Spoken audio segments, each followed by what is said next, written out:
Hello, and welcome to The Diverse Bookshelf with me, Samia Aziz. On this show, I interview incredible authors doing a deep dive into important themes and issues while talking all things books.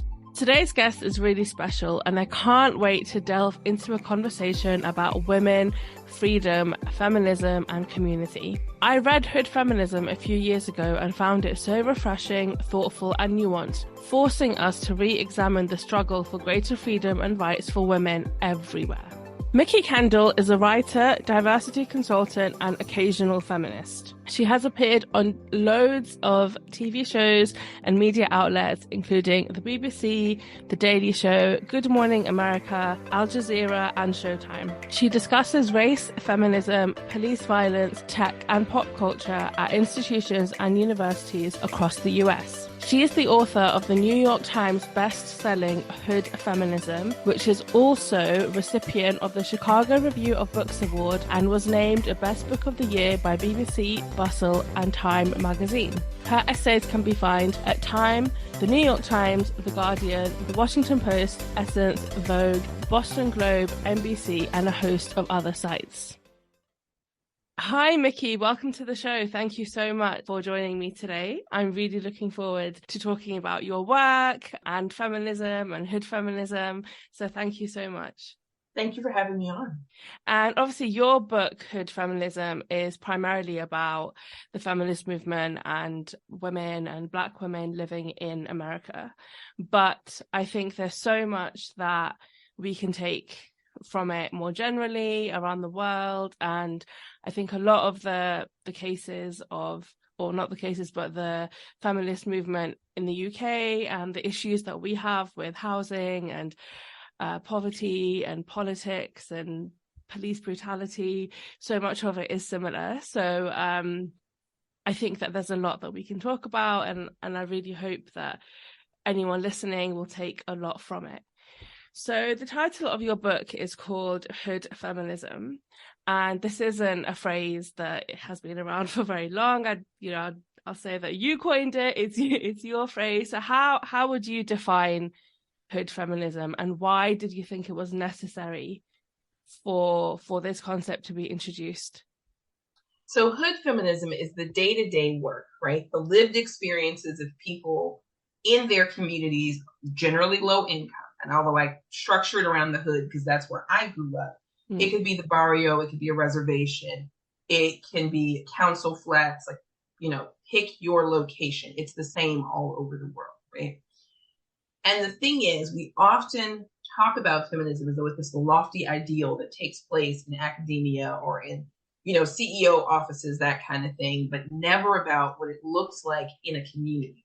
Especially in communities where women are really the backbone of everything that happens, from getting kids to school, to doing rip-arounds, to make sure that someone who's just had a baby is getting the support that she needs, to, being the person that is at those school board meetings, arguing to make sure that funding doesn't get cut, or fighting for after-school programs, or fighting to get soup kitchens or food banks or any of those things available, right?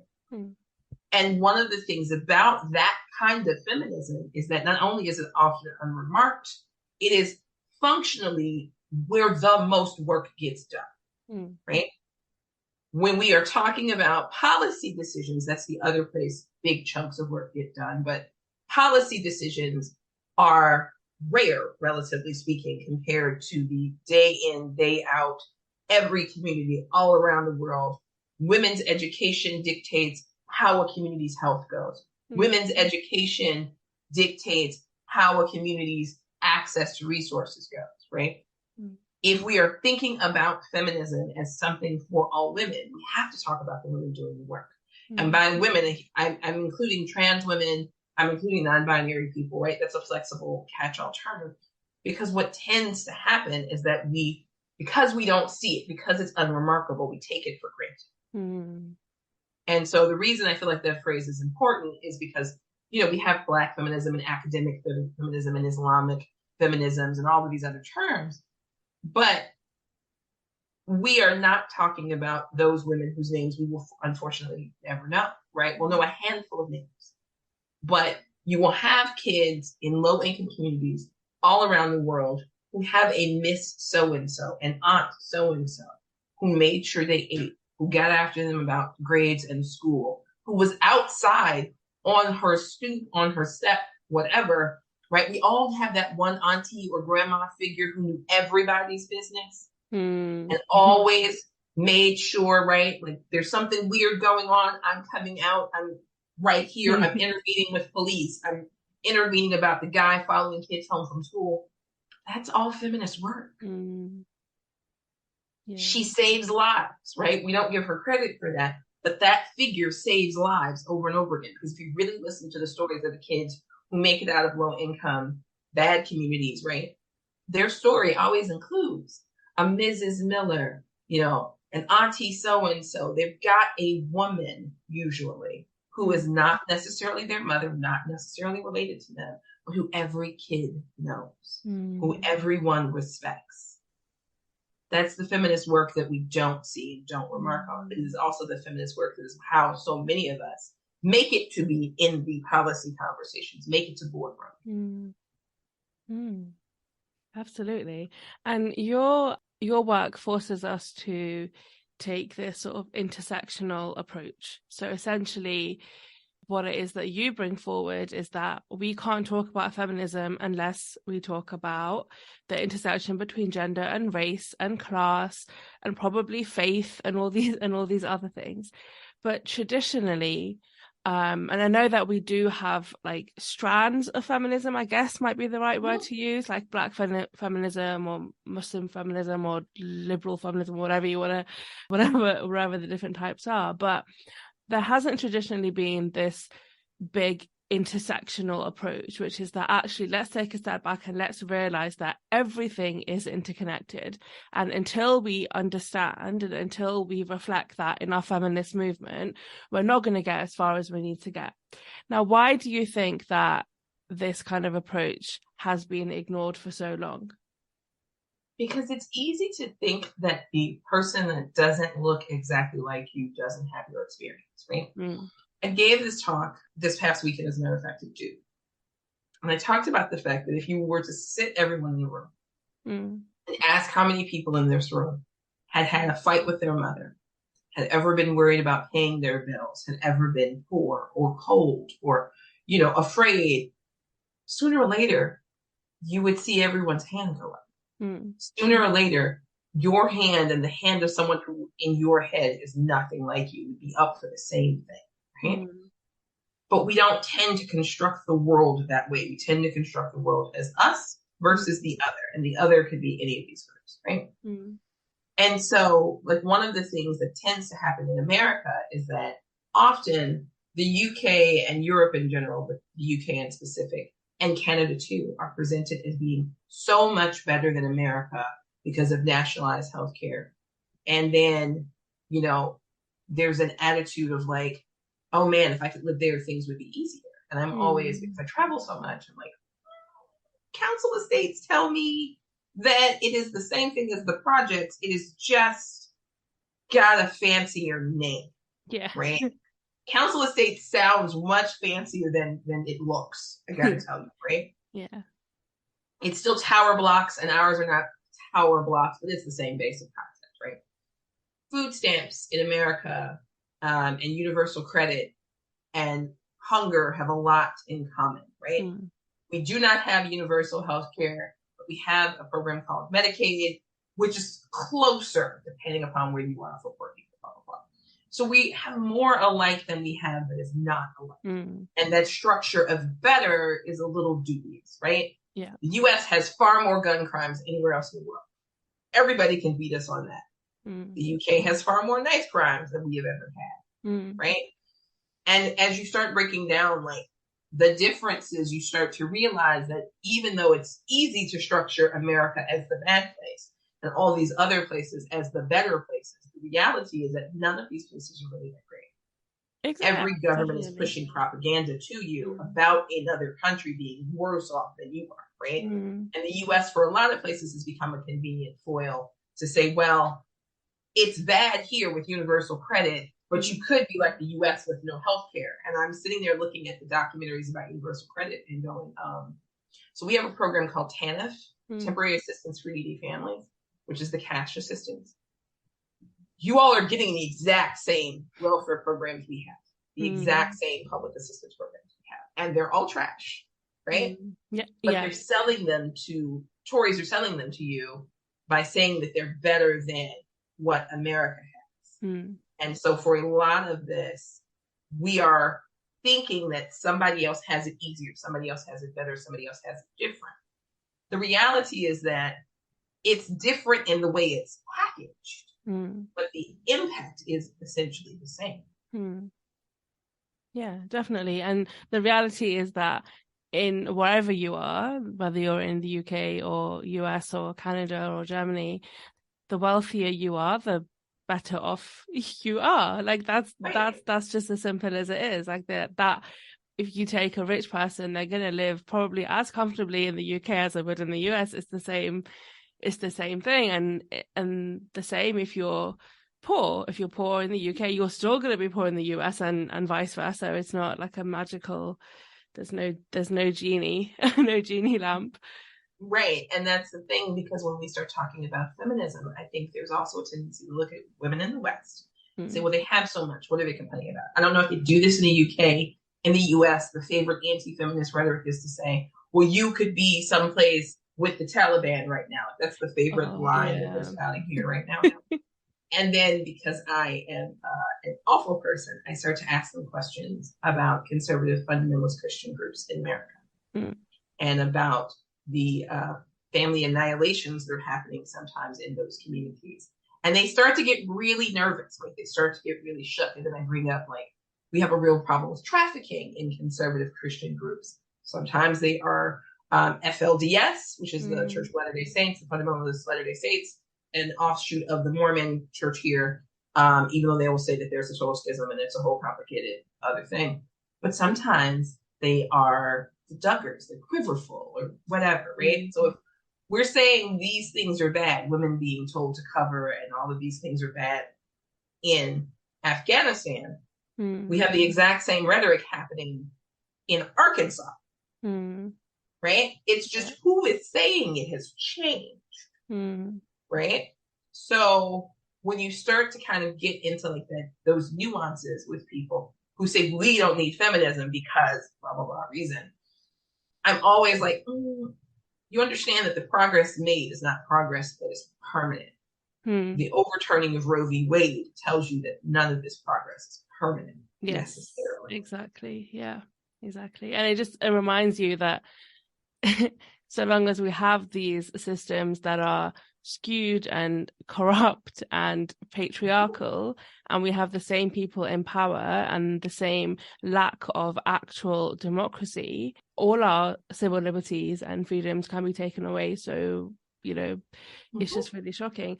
And actually, on the word feminism, you describe yourself as an occasional feminist, which to me means like sometimes you're a feminist and sometimes you're not. But what do you mean by that, and why? Yeah, why? So I describe myself as an occasional feminist because there are some things I just think are not that freaking important. And you're not going to convince me they are. I don't think every feminist issue requires the same amount of effort, right? So when we started to have some of those conversations in the US around like jobs, for instance, right? People started to talk about female CEOs not making as much as male CEOs. I'm certain that is important. But if you are making $516 million, he is making $600 million. I don't care about you making less than the $600 million. No one on this earth is going to make me care about the fact that you are not further down the road to being a billionaire. Okay. Yeah.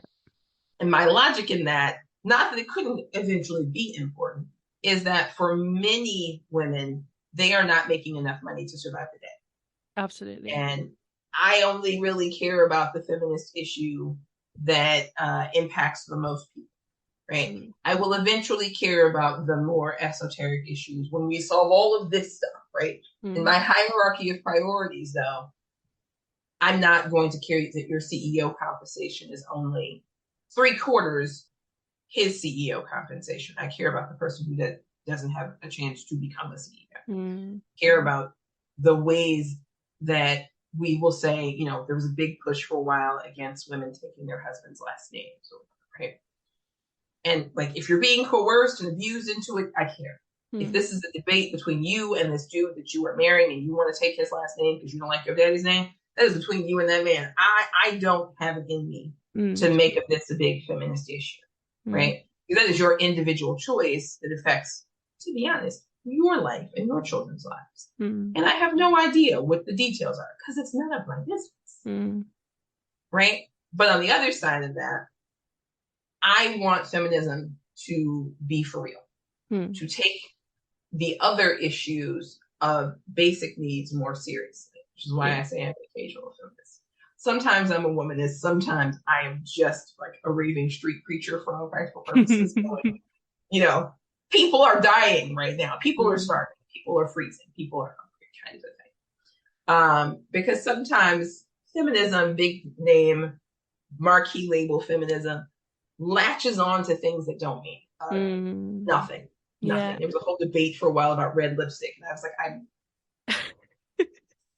yeah, I completely get that. And, you know, it's not even about saying whether or not we think that issues should be labeled feminism or not. It's that our resources are so limited, right? Like our time and our effort and our finances and like media attention and people's attention span as well, and social media space, everything is limited. And if we were filling it with debates on red lipstick or a CEO earning 75% of what a male CEO earns, when we could actually be using our time and our energy to talk about the women that are dying in childbirth or don't have enough food to eat, why wouldn't we do that? I completely get that, and I'm fully on board with that. I think you explained it so great as well. And actually, I want to talk a little bit about this basic needs thing. And you describe in the book, you describe poverty as an apocalypse happening in slow motion. And I just thought it was such a brilliant way of talking about it, because it is an apocalypse in the way that it is destroying lives, and the impact that it will have on everybody and everything. And it's happening in slow motion. It's unfolding right in front of us. The thing about something happening in slow motion is it's so painful to watch, and sometimes things happen in slow motion, but you can't stop them. But you know what? Sometimes you can, right? Sometimes it's a lot easier to stop something if it's moving slowly than if it's happening quickly.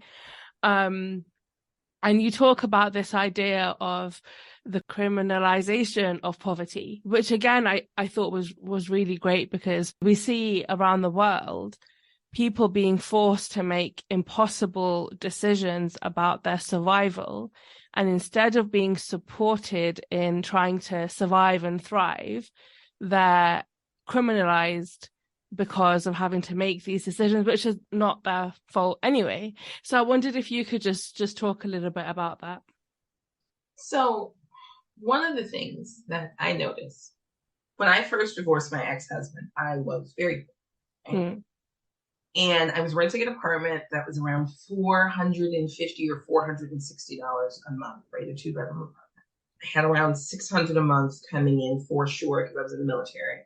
I had a little part-time job, whatever. I could juggle. It wasn't great juggling, but I could kind of juggle. But daycare cost more than my apartment did. It was $600 for childcare. Okay.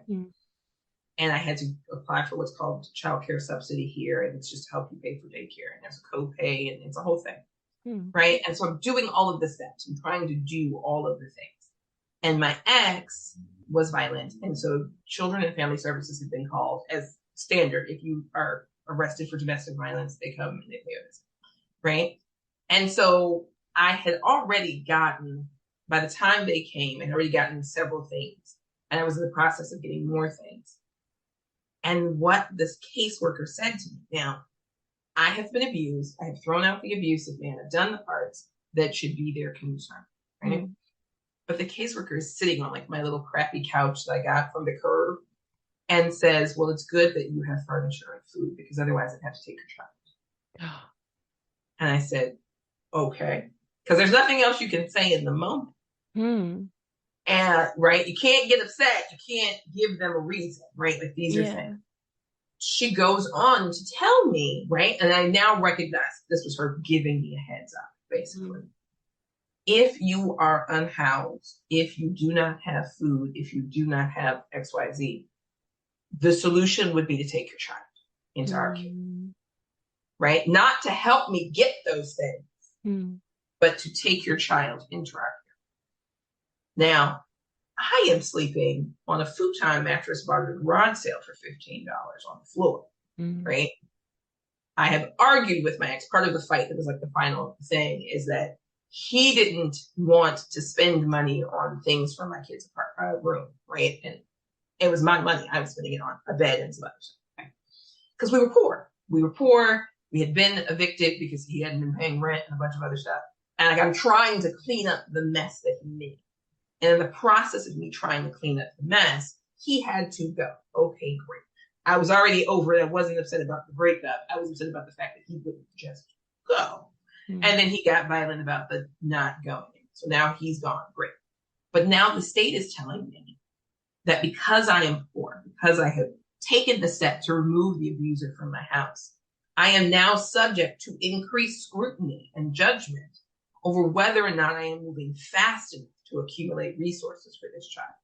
This is the day my violent abuser has been arrested. This isn't the day after. This is that same night, right?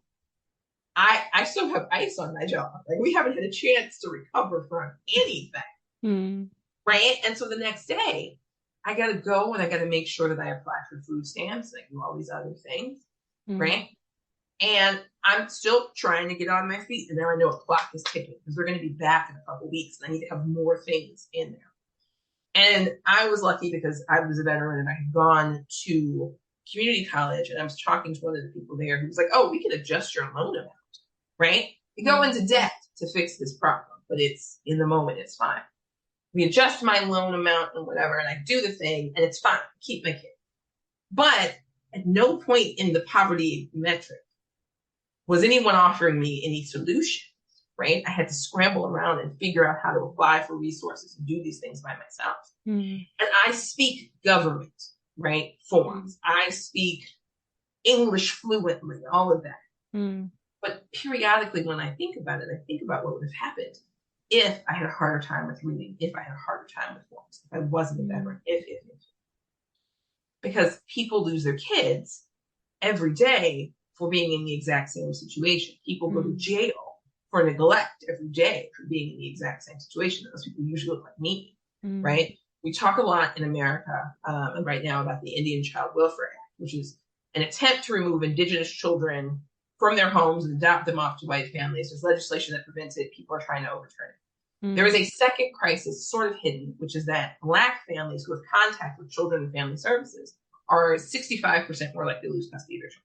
Wow. Right? They will take our children, and then here's the kicker. They will place them with those same white Christian homes where I talked about before with abuse and violence. And what we're seeing is that those kids die. Not always, not every time, but a significant percentage of them are then killed in those homes. So which is better, right? To be poor and Black with your parent who is trying to figure it out, or to be poor, Black, and in danger of dying because they put you with a racist, right? But poverty is more likely to be criminalized than bigotry. And so when I talk about the criminalization of poverty, that's my personal experience. But, you know, if you steal the loaf of bread, if you steal the formula, if you would do whatever to take care of your kids, trying to feed them, clothe them, shelter them, protect them, we judge you for taking the wrong route. But there's no one telling you the correct route. And I know people who listen to this will say, well, if you applied for benefits. Now is where I tell you that the food stamps and the other things that I am talking about, it averages out to $5 a day per person in the household. Now, I don't know how British groceries are running, but I'm just going to tell you that in America, $1.50 per meal is not enough. When I was getting food stamps, all of the food stamp budget was going to my job. I was having to supplement and figure it out for myself. because I got like $150-ish a month. It's like $155, right? For two people, $155 a month for food. There was no way, and that was in the early 2000s. It wasn't enough then. You know it's not enough now. Exactly. And I have regret to inform people it's gone up to, I think, $200 a month for two people. Right? So we criminalize poverty. We make poverty more difficult. And then we say, why aren't poor people making better choices? Why aren't poor people doing X, Y, Z? You make great decisions when you have options. When you don't have a good choice in front of you, you pick whichever one seems the least awful, because none of them are really the right answer. So it's like the multiple choice test from hell. Absolutely. So your argument is that poverty is a feminist issue. And you're right. So what we need to see feminist campaigning to tackle hunger. Like in the UK, there was a while ago, the government decided that they were going to scrap the provision of vouchers and during school holidays for those children that were on free school meals. But again, what we had social justice campaigners campaigning against that. But the feminist groups or whatever, it's still quiet. And I completely agree that if we don't look at poverty, we're never gonna create a space where women are able to truly thrive. And being poor is not their fault, right? If they're not protected and supported by the state. And it's complex. And that's the thing, right? Because you say to people, well, why aren't they doing this? Why aren't they doing that? And you have to kind of be like, again, where's the option to do this other thing coming from? Right? Because I know as a poor person, I had like 3 choices at a time, right? As a person who is no longer poor, I gotta tell you, the biggest thing for me has been the discovery that when you have money, it buys you not happiness, but choices. Yes, absolutely. It buys you the option to, when it is school holidays, go to Costco or Wegmans or, Marks and Spencer, pick your grocery store and stock up, because the kids are going to be home. No kids, all they do is eat, right? It buys you childcare so that you can work or whatever it is you want to do, right? It buys you all these things. And then people will say, and I'm calling out feminists here, well, yeah, but that's somebody else's concern. Hold on. Kids not eating isn't everybody's concern, right? Elders freezing. Like, I asked this question on Twitter a while ago because I was seeing videos from the UK around the energy crisis, right? Yeah. And I was confused because in America, in my city, in Chicago, you cannot have your power turned off in the winter, right? Okay. It is illegal because winter here is lethal, right? So I was very confused to see people talking about not being able to afford to turn on their heating because that's not you can't not turn on the heat, right? It's minus 37 Celsius. You're going to need your heat on. Absolutely. Yeah. And so then people were explaining to me that there are no laws specifically saying that, like, the houses have to be kept at a certain temperature and that your heat's not included and all of these things. And I kept my very American, wait a minute, hold on. Why aren't your politicians outside being horsewhipped through the streets? To myself, right? Because not that we're perfect, but this is one of those places where it was fought for. And our politicians are afraid to touch that, right? In Chicago, because we have fired politicians and worse for less. We arrest our governors. Illinois has sent 7 governors to jail. It's like the best thing. Okay. Wow, 7. It's a lot.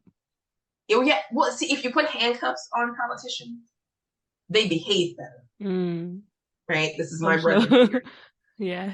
I don't care what party, because we don't care what party. Democrat and Republican, you are messing up here with the handcuffs. Let's go away. And it sounds like a terrible thing. You've had to send 7 governors to jail. Your state must be so corrupt. And my argument is always, actually, all the states are corrupt. Ours is just one of the more accountable, right?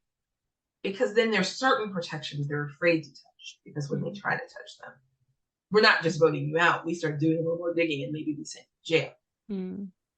And that is the other part of this, right? When I am watching, because I do watch British politicians, like it's a thing that fascinates me.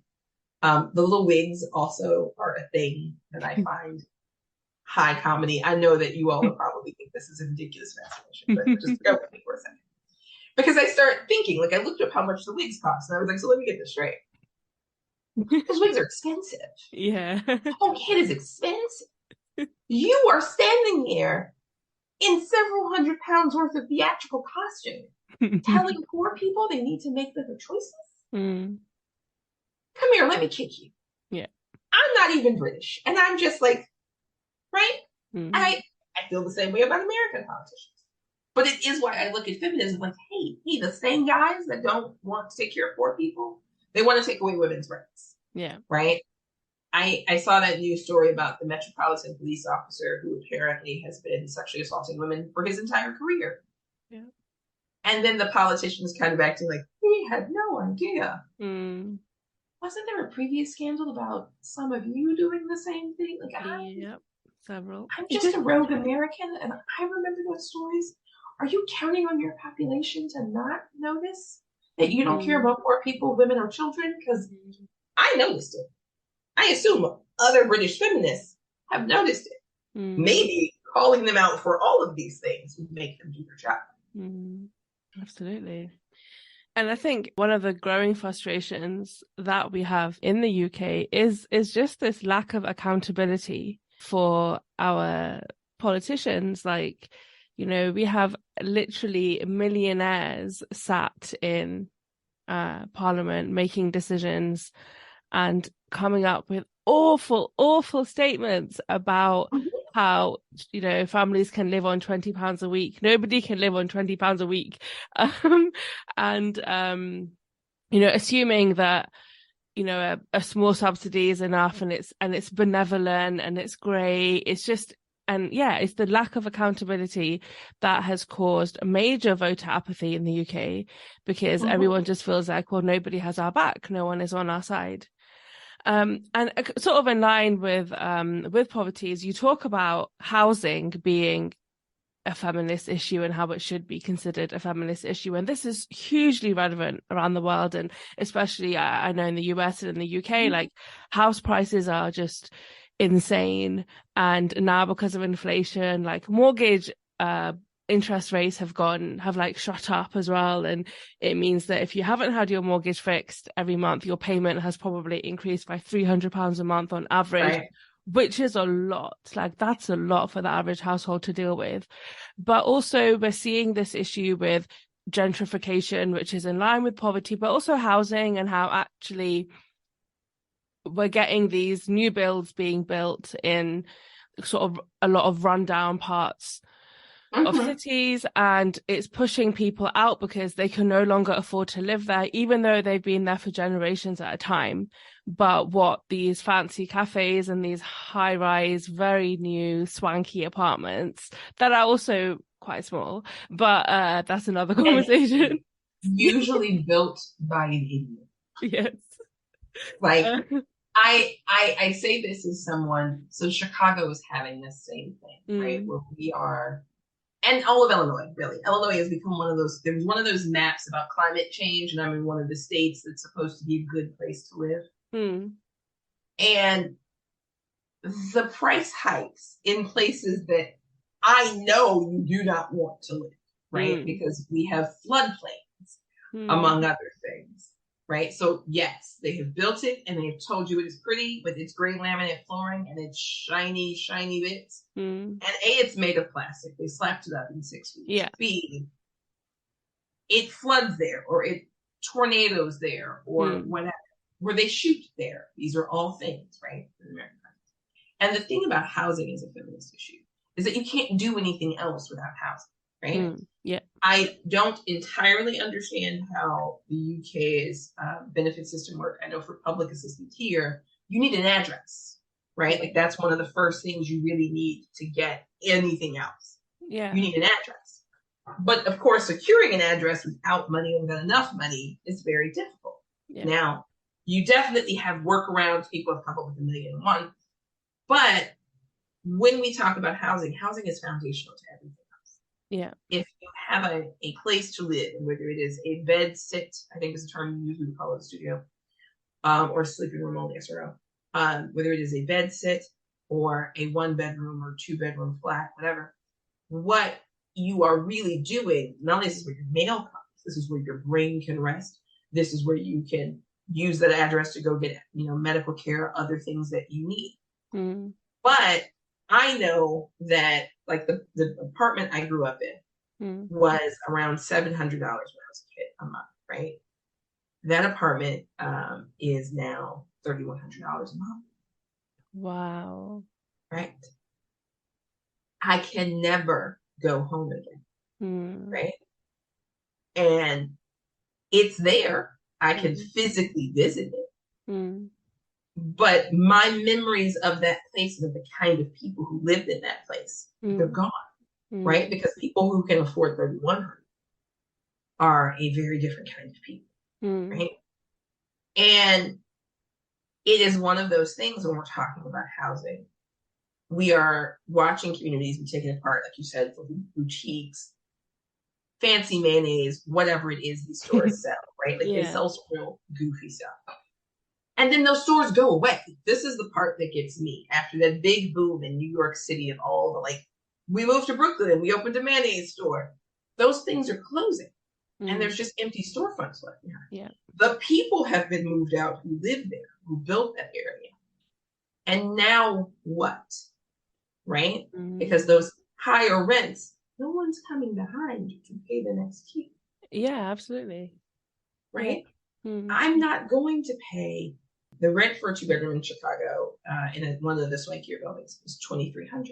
We moved out of that unit when they wanted to raise the rent to $2,600. That rent is now $3,000. Right? They've changed nothing about the apartment itself. It's still the same place. We opted not to keep giving these people that kind of money for a host of reasons. But many cases, what we're seeing is housing being treated as an investment property. And investments have to appreciate in value to be worth it. But now we are on the brink of a cataclysmic crash because if no one can afford it, what happens? Right? Sure, people will be in their homes, and for some people who are either not going to be upside down or slightly upside down, there's time, right? As long as you keep your job, as long as you pay. But I keep thinking about what is going to happen in big cities like London, where your public housing has shrunk and shrunk and shrunk. And it's the same is true in Chicago, in New York, in LA. And you're trying to use income-based requirements now to keep the people there because you're starting to realize that cities full of rich people don't have garbage cleanup. They don't have nurses. They don't have teachers. They don't have people to work in the stores where the rich people like to shop at, right? If people can't afford to live in a city, is it still a city? Yeah. Right? Because all the things that make a city desirable aren't coming from the rich people who like to shop there. They're coming from the low income and middle income people who really live there, who run those businesses, who produce those goods, who provide those services. Yeah. All those people are pushed out. What is left? Silicon Valley has the answer, and it's a terrible, horrifying future because Silicon Valley is facing the point where they can no longer hire teachers and they don't have enough nurses. You have a 3-hour trip. If you're a teacher in Silicon Valley, the nearest affordable place is probably about 3 hours away. Wow. You're not going to travel 3 hours to work as a teacher every day. Of course not. Yeah. Right? Like they're talking about providing housing for teachers now in Silicon Valley because it is so expensive. Right? But what's really happening is that a lot of people are deciding to move to those small cities where things are so affordable. Yeah. Right? So Champaign, Illinois, which is the other place that we live between two cities.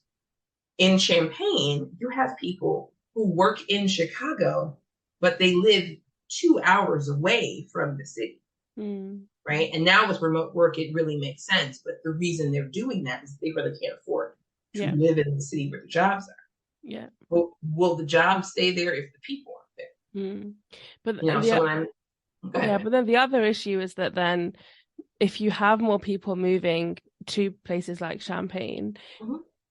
that's gonna now cause an increase in the cost of living and the cost of houses in that area, forcing out people that before could very happily afford a place there, but now, because of their circumstances, they're being forced out. This is a trend we are seeing massively in the UK, especially down south, because what we are seeing is we are seeing people cannot afford to live in London, so they're moving to the outskirts, they're moving to cities nearby, Luton, Slough, Reading, Mhm. for example.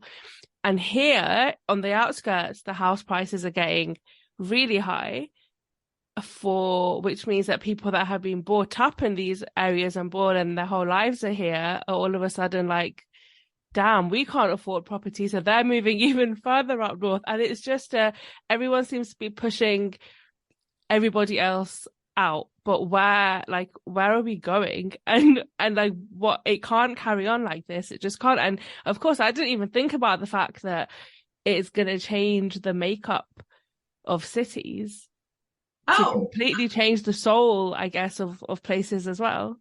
yeah, you have cities that are already over, and they're over because of the people who moved there before. It's happening to New Orleans right now, right? They're complaining about street music in New Orleans. Hmm. Why did you move to a place where street music is a common part of things if you Hmm. didn't like street music, right? But as they push people out, now it's like, well, New Orleans is no fun anymore. Well, Hmm. now I need you to put two and two together, Susan, because if you can't have your suburban life in New Orleans, you don't want it. If you can't have this in this place, you don't want it. But Hmm. now you push these people out. And like you said, they've been pushed out to some place where they can no longer exist as who they need to exist as Hmm. because there's no, where else are we going? How much Hmm. further out can we go? Exactly. Right. Exactly. And like, I don't have an easy solution except for governments. And it's just a thing that's not going to work, but it should. Except Hmm. for governments to decide that you can't just make, well, it's an investment property, your answer. Right? Like you can't be like, oh, well, housing is an investment. Because you have Hmm. developers that come in and buy up these big chunks of neighborhoods. Hmm. And then they're like, well, I can't be expected to like provide affordable housing. Actually, buddy, yeah, you can. Yeah. You can in fact be held accountable to the deal you're signing with the Of taxpayers course. Yeah. that gives you a tax break. Hmm. But that requires feminism and other movements to make housing a central and primary focus. Yes. Yes. Absolutely. One of the things that you write about actually within when it comes to the feminist movement is this fear that there exists of offending white women within the movement, and you describe it as being, but it has become an excuse basically now. This fear of Right. not offending white women has become an excuse for not confronting the devastating impact that white privilege is having on women and on everyone. Can you talk a little bit about that? So one of the things that happens is that the conversation becomes about feelings, right? And I Mm, don't I'm not saying feelings don't matter. I am saying that your feelings are not necessarily the most important thing in a conversation, any conversation, yeah. right? Unless the conversation starts off about your feelings, chances are good that at some point your feelings are not necessarily the first thing on somebody else's mind.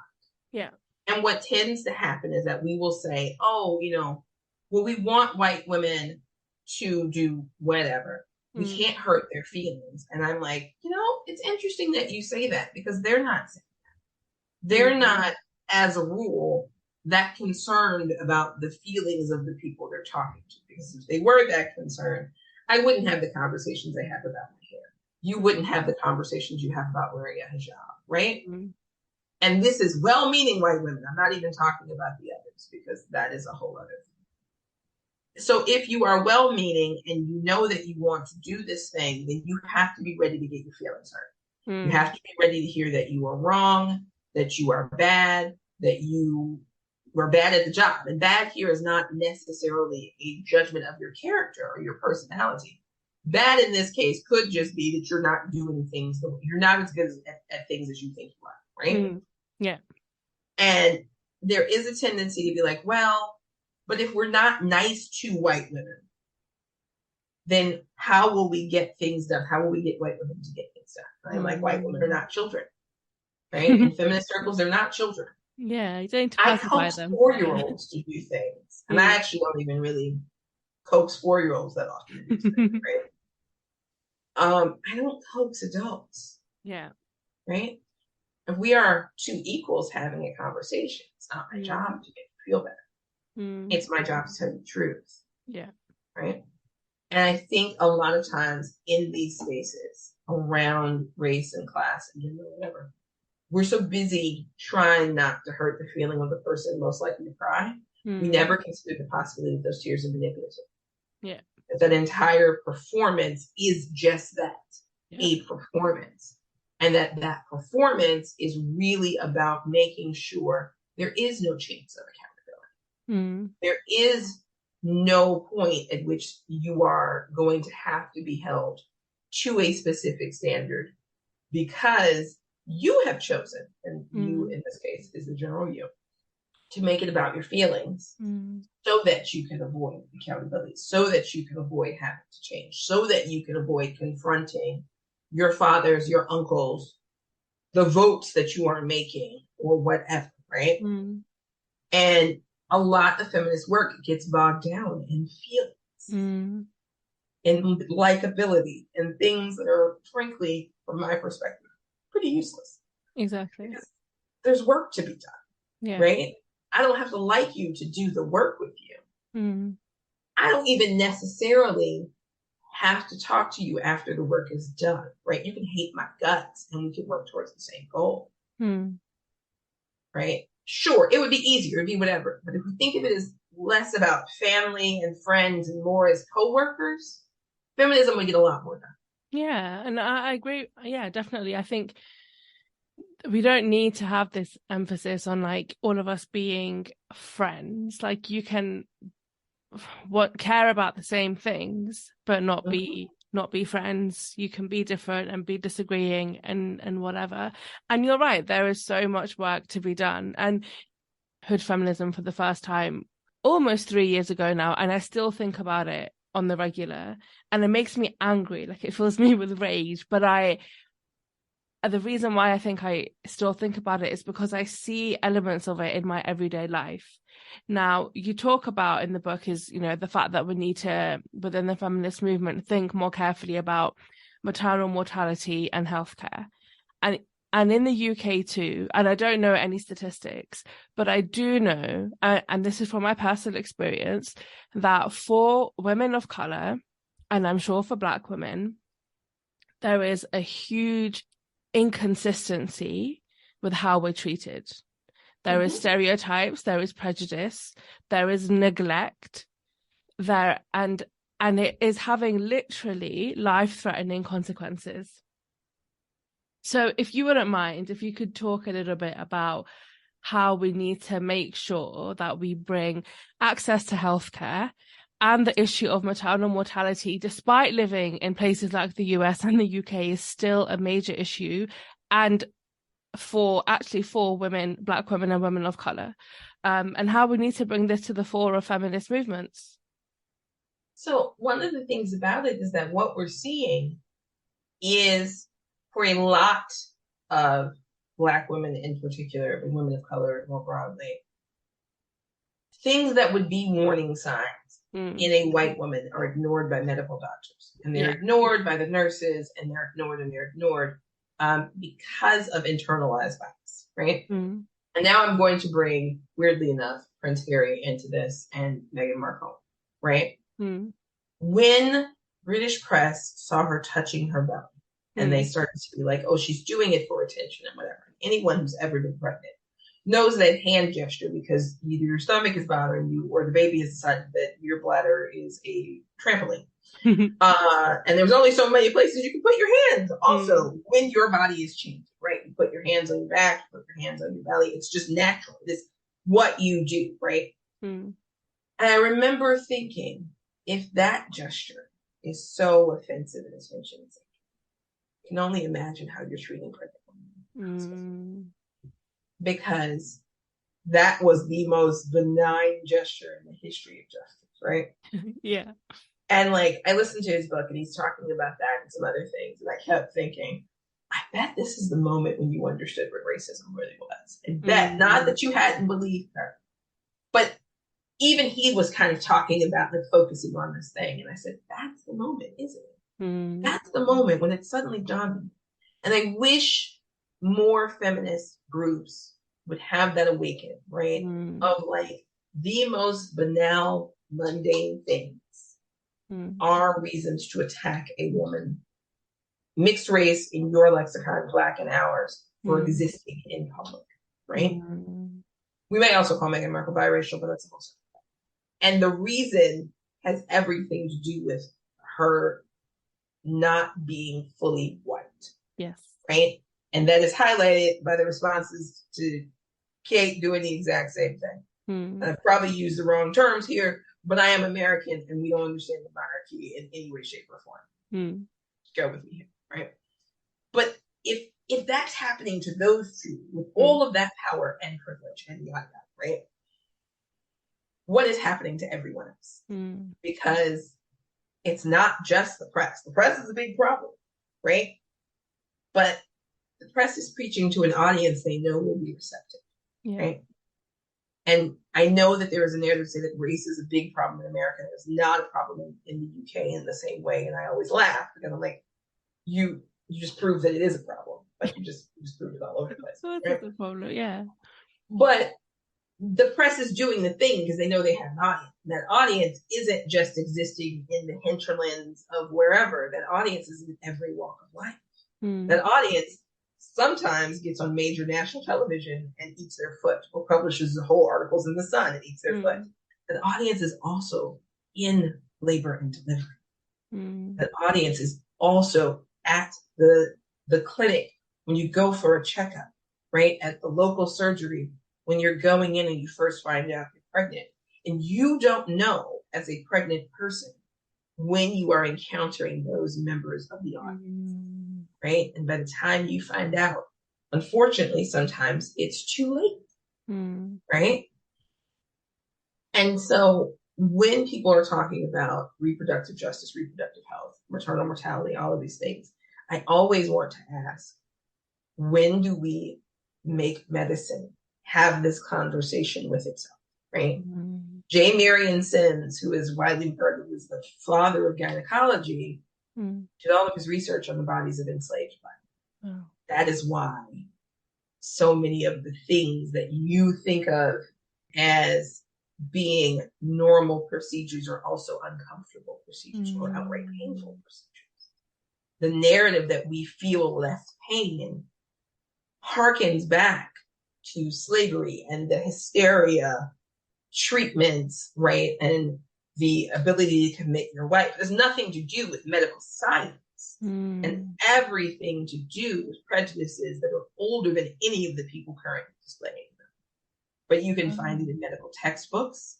You can find it, unfortunately, when you look at nursing school, documentation, and they're culturally competent, you can still find people putting in writing that Black people feel less pain, that Muslim women are more histrionic, especially if there is a man present. There's like a long list of prejudices that are being taught as fact.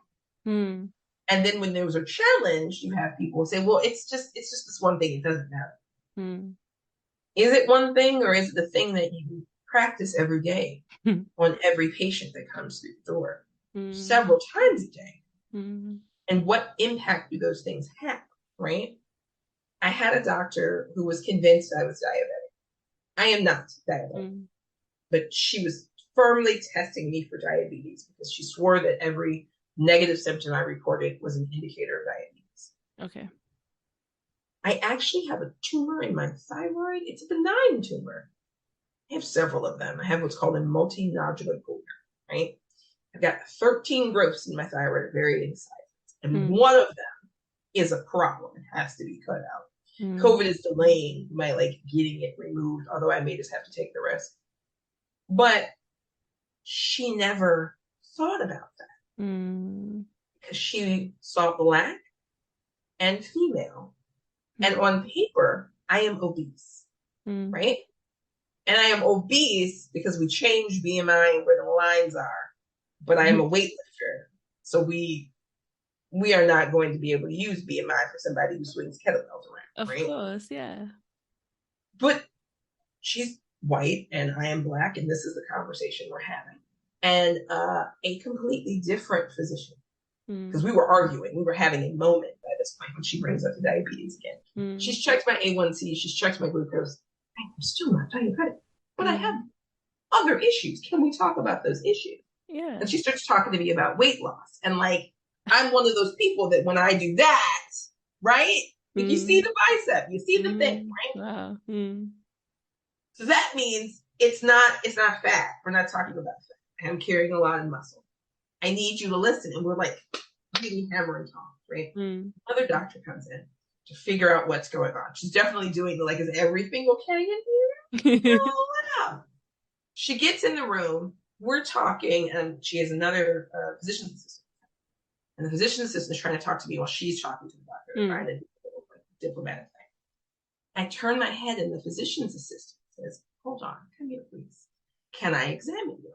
Sure. She palpates my neck. This is before I knew about my thyroid. My thyroid had grown so much, it was wrapping around my esophagus. This doctor had never checked it, had never so much as touched it. They're like, we need you to immediately go get this ultrasound. I had to have a biopsy. It was a whole thing. Do you know that even after I'd been referred to endocrinology and all of that, my endocrinologist, a lovely guy, had to put it in my notes for her to stop adding the tests for diabetes to his panels. Like they had in my records, you can see they had some words. They have to have some words because he put it in the replication department. Like, she does not have diabetes. She has a tumor. I'm trying to treat it. I need her to have blood drawn for me to monitor my thing. Yeah. You adding this order increases the amount of blood drawn and gives me no information. Yeah. Don't order this test again. And she's very offended. It's been a whole thing. But what she saw was my race, right? That's all she saw. Yeah. I'm certain she would tell you she's not racist. I'm certain she would tell you she's never treated patients poorly. I'm also certain that Black patients would have a very different discussion. Of course. Detail about this. And when we're talking about how this happens, it starts in mundane places like that, right? Yeah. It starts with bad checkups. So then you're pregnant, right? Depending upon health insurance, doctor availability, you may be stuck with this doctor who treats you this way, right? Yeah. Then you have a problem during pregnancy, right? Whether it's preeclampsia, whatever. They're not paying attention or they're treating the wrong thing. Then we get to labor and delivery, and now you are running the gamut of maybe you have someone good, maybe you don't. Maybe, right? It shouldn't be a roll of the dice, but it's a lot of dice rolling. When I had that second trimester, it was a placental abruption. I was not going to have a viable pregnancy. That ship sailed in the ER. Yeah. I still could have died, not because I wasn't in a hospital, not because there weren't people around, but because this one doesn't do abortions, and that one is so busy asking me if this is a wanted pregnancy, and if I'm married, that she's never bothered to do anything else. A nurse called that doctor. It was not working that night, right? A Black nurse calls this doctor, who I found out when she brought her daughter in to see me, was married to a Black man, which explains so many things, right? Because I saw her daughter and was like, oh, okay. Now I know why she called you. Yeah. But all of that required someone to look at the actual problem and not at their bias. Exactly. And feminism is not necessarily making people look at the actual problem, right? Not to say that it is just on feminism, because Lord knows medical science has had the data and some of them are paying attention and some are not. Yeah. But if you are not constantly and regularly training this bias out of your staff, it only takes one person's decision to be the death of a family. It's true. It's it's so true. Like, it's alarming how deeply entrenched these biases and these stereotypes are. And I feel like sometimes they don't even realize that they're doing it. But I have felt being looked at in a certain way, and I know what judgments are being formed, and they come through in the way that the doctor then behaves with you. And yeah, it And this is definitely, I'm saying this is the thing. You have no way of combating those things. I mean, you do, but you don't. yeah, Right? Like you can argue, you can file, whatever, but effectively in the moment, you're at risk. yeah, And it's not like you can be like, can somebody get me a culturally competent team exactly, right now in the middle of my emergency? exactly. You need the culturally competent team to already be there. And I know healthcare is going through it with COVID, and there's a lot on their plates, and it's just going to get worse. But if we're going to talk about how we rebuild this system, that has to be part of rebuilding the system. For sure. Or we're going to be right back where we started. Yeah, absolutely. So in your writing, you're really open about your own personal experiences, and you share some really intimate moments. You talk about what happened with the abortion, you talk about experiencing poverty and using food vouchers, and all of those things. And it helps, I think, a lot of readers feel a lot more connected. But as a writer, did you ever worry about being so vulnerable and so open? Now, for this book, by the time I wrote this now, I used to worry about it. I'm going to tell you now, it's a really stupid story. I'm so sorry for your readers who are probably expecting this to be like a groundbreaking moment, but it's not. What cured me of worrying about being open and vulnerable, I was talking with someone online, a friend, and we were talking about recipes we had liked. And conversation at some point had also segued to include workouts that we liked. Okay. This is, again, a very mundane conversation with someone who at that point I had known for several years. We've had these kinds of conversations before. And one of us, and I don't remember if it was me or her, said something about, gotta find the right mix of recipe and exercise. So because we have a joke that we work out so we can, so I can have this and that, whatever it was. I can have all this and my summer body. Some joke. It was just a joke. I responded, and then someone, was like, I can't believe you're having this conversation in public. This is very inappropriate. Think of the example you're setting to young women, blah, blah, blah. Like, it was just a whole, wall of stuff around what we were eating and their belief that what we were eating was bad and why were we eating meat. And I can't even begin to tell you. And it was the most peculiar thing in the moment, because when I tell you this is like the most mundane conversation, right? I like this recipe with the peppers or whatever. Yeah, I've been eating a lot of sugar lately. I want to try and get my diet a little healthier, blah, blah, blah. And now we have this wall of text, right? And I thought, it doesn't matter what I'm talking about. Someone's going to have a problem with it. This isn't even a controversial thing. I am literally talking about the food I'm putting in my face. Yeah. Not your face, my face. Right? And I've had other moments like that. I had an opinion about Batman that had the internet mad at me for 6 weeks. Right? If people are going to get upset about my opinions of things that do not impact them at all, they might as well be upset about everything I say. Right? And I don't say that to give myself a license to say racist or homophobic or whatever things, but I am not going to be ashamed of my past to make someone else feel better.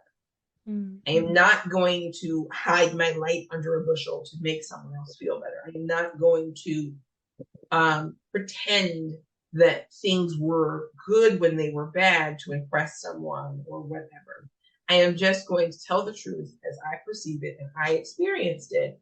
And if you like it, you like it. And if you don't, you don't. Because fundamentally, I have no control over how people receive these things. Also, shame is a useless emotion.